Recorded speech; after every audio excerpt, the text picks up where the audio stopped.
All right, our replica is back. It's been about 4.5 weeks. This is a great customer. He's got multiple cars bought from multiple auctions. They're always pretty nice. And just like when you buy something over the internet, you really don't know what you get till you put your hands on it. In our last video, we kind of went over it real quick. The customer had an event. He wanted the car back, so we just got the car running and driving pretty good. We still had the rear end issue to work out. As you can see, I have the bracket on the back wheels because I want to go over that. The car was purchased on bringatrailer.com, which I absolutely endorse that website. It's so detailed. If you ever look at it and look at a car, you see like so many pictures. I'm very pleased with their application process. It's not like Craigslist or any other websites that just anybody can throw something on. They actually apply and they submit their sale item, vehicle, engine parts, whatever they have, and they go through that process. I'm disappointed in this one. The listing says a few things on there that are not correct, and we're going to raise it up and get underneath there and talk about that. I do have experience with other customers and buying and selling parts, Porsche, some Corvette stuff on that website, but let's just jump into it.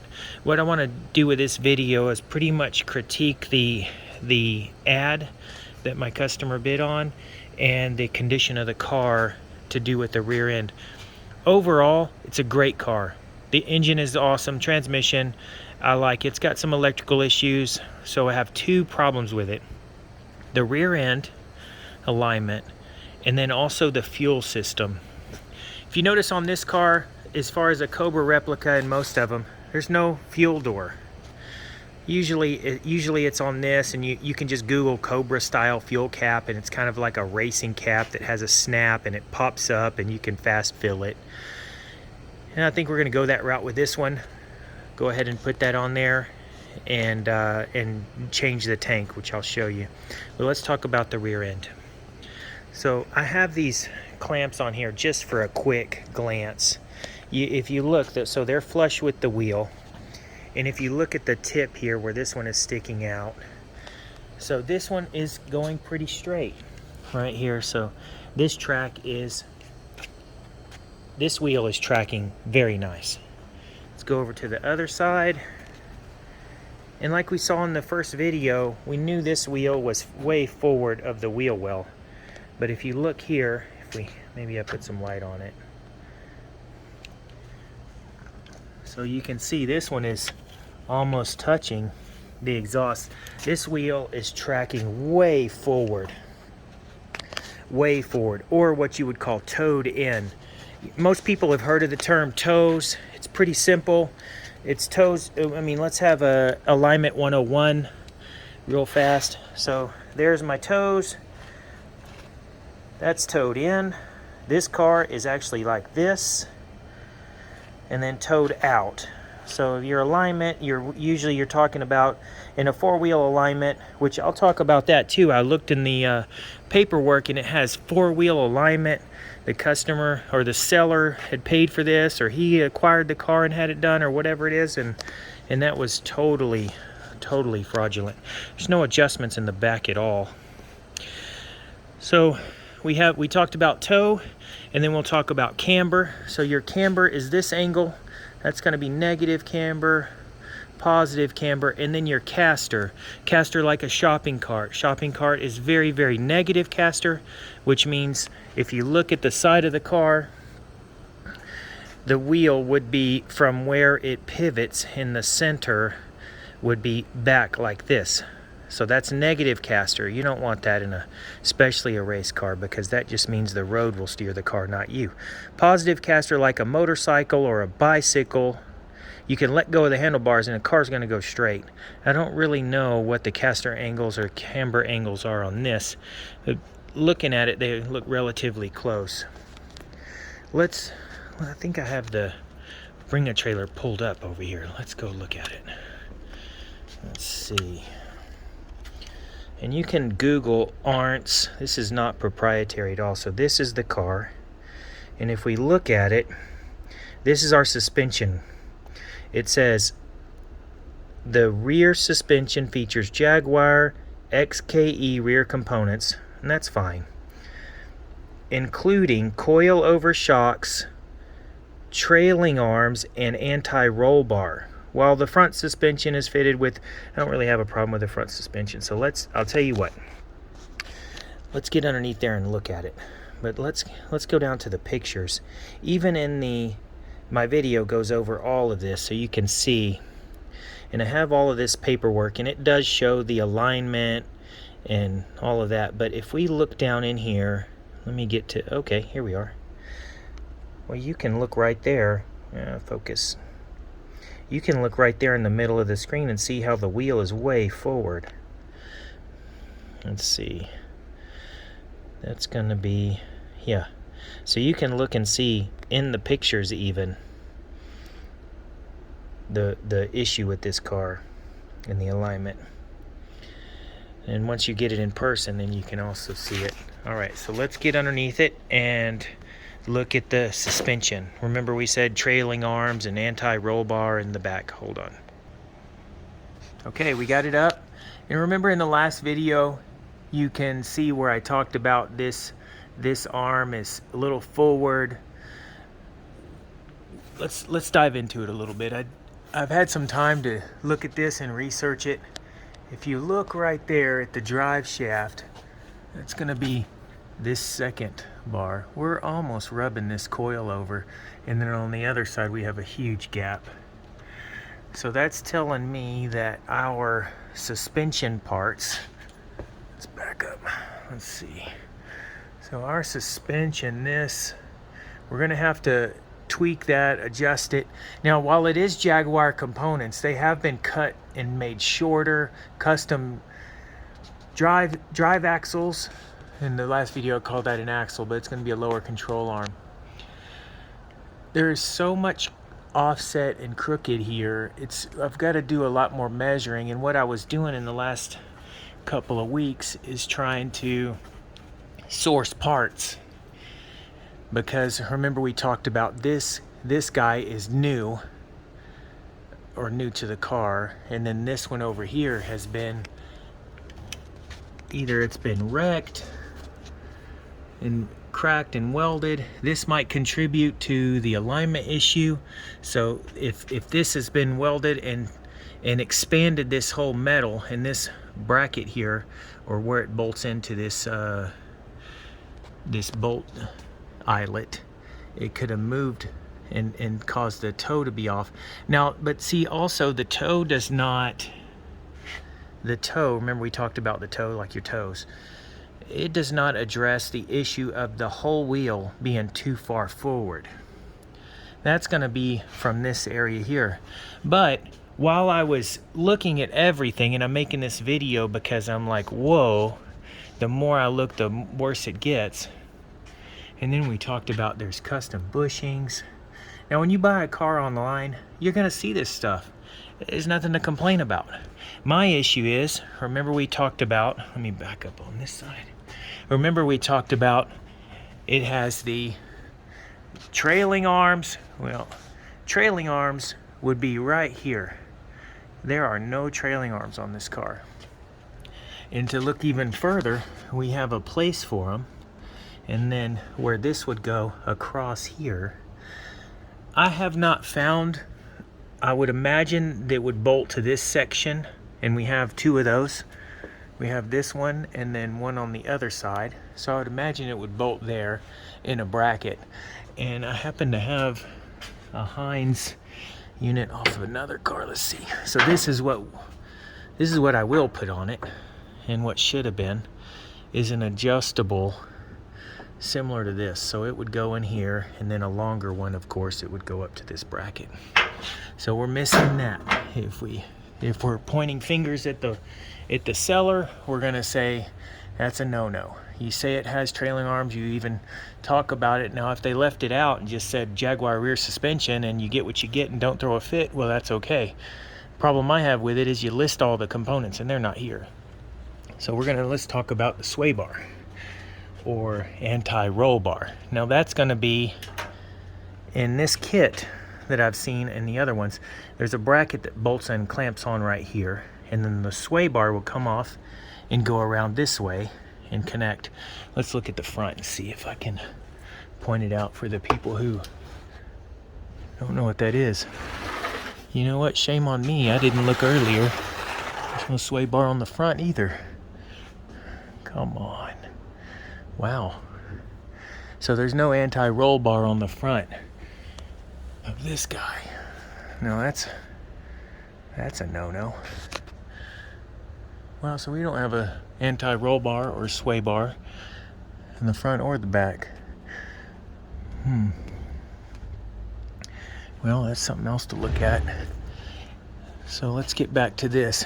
Oh, and another thing I was noticing is I thought it was really awkward, the angle of the differential back here. So you have an independent rear suspension. That means the differential is a fixed unit secured to the chassis, and then your axles move independent of each other. Independent rear suspension.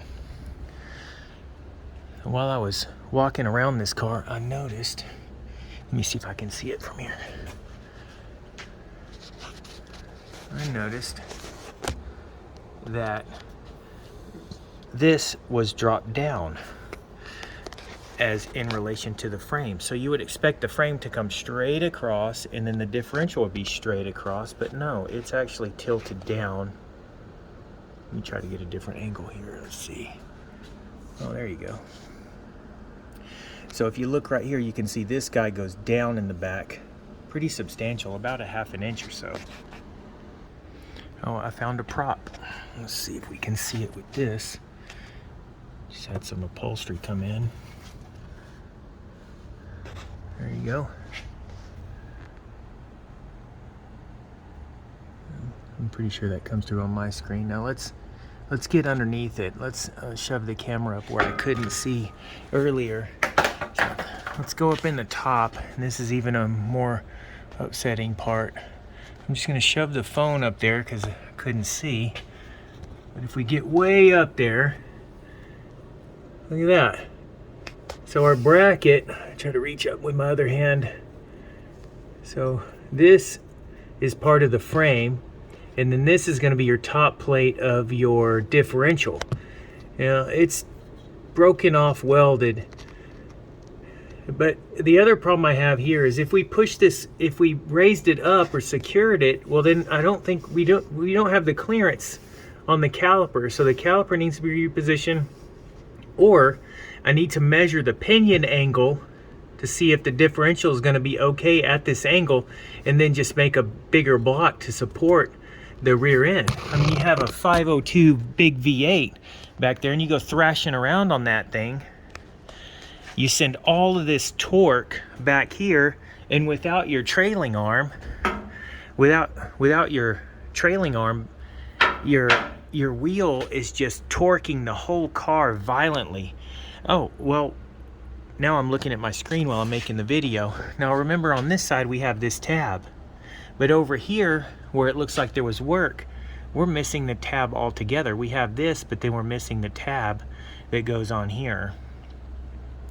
I've been scrubbing the internet looking for this style of rear end. I can find a hub assembly, and what it looks like I might have to do to make this car right is I want to replace the hub assembly just to eliminate any of the repairs may be compromised, or if the welds aren't true, which I haven't scrubbed them all down and took pictures of them, but you can see up in there, you can see where that was a big crack right there. So that's been all welded, and for sure it can't be square. So we need to get the axle square, the drive shaft. We need to get the drive shaft square in the area that it rides.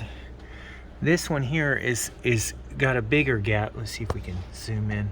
So it's got a little more gap than the other one, but it's still forward. There's a lot of measuring to go on here, and then parts. These are custom made. These were cut, welded shorter, And then I do want to measure this, because in the other video where I'm laying down on my back, you can almost see that the center of the, so looking at it from here, this center, this does not look center to the actual output of the differential. So there's a lot to do. Let's get underneath there and look at the fuel system too. And all the other kit cars that I've done or looked at, this is the trunk assembly, and usually this will be the fuel tank, and somebody just riveted this up in there. We're missing brackets and all this. So this trunk section, you can see by the tape, this trunk section just lifts out. So that's going to give me a lot of access. Once I just take out the rivets here and just pull this whole trunk floor pan out, then I should have full access to this rear end. And basically, like I said, I just need to get over here, replace this, source this hub assembly, replace the hub assembly, take a whole bunch of measurements, do whatever I need to do to make this true, and then get the wheel square, and then secure this differential on the top, because right now it's only secured on this bottom section, which is, and this rear extension that goes to the back of the frame. So I mean, it's held in there, but it's still not where it needs to be for all this meat. All right, let's get underneath there, get it down, and look at the fuel system. But while I'm making the video, I am kind of bummed out. I thought for sure there was this. So maybe let's go back to the literature and see if it says there's a front sway bar too. Well, sure does. So we say MGB sourced components, unequal length control A arms, and an anti-roll bar in the front. So we're missing both roll bars, which I'd have to research that and see even where it bolts up to. I know that the Jaguar one goes to the back, and you can Google Jaguar suspension and see that pretty easy. And you know, if I was looking at this car, I could look at the website and see there's not even a roll bar on there. Let me see if there's even any under pictures of it. I didn't look. That would be pretty nuts if they showed the underside. You know, forgive me for not looking at this earlier, but I just noticed we're missing the front one. All right, let's look at the fuel system. All right, we went over this in the last video, how I didn't particularly like the fuel system, and you can kind of still see the stains. I mean, oh, and then we did fix this, so we put a new gasket on there, so we're not leaking. But we're venting into the sealed compartment of the trunk right next to all our electrical components. I mean, if you're gonna make an IED or explosive device, then you're gonna start in this direction.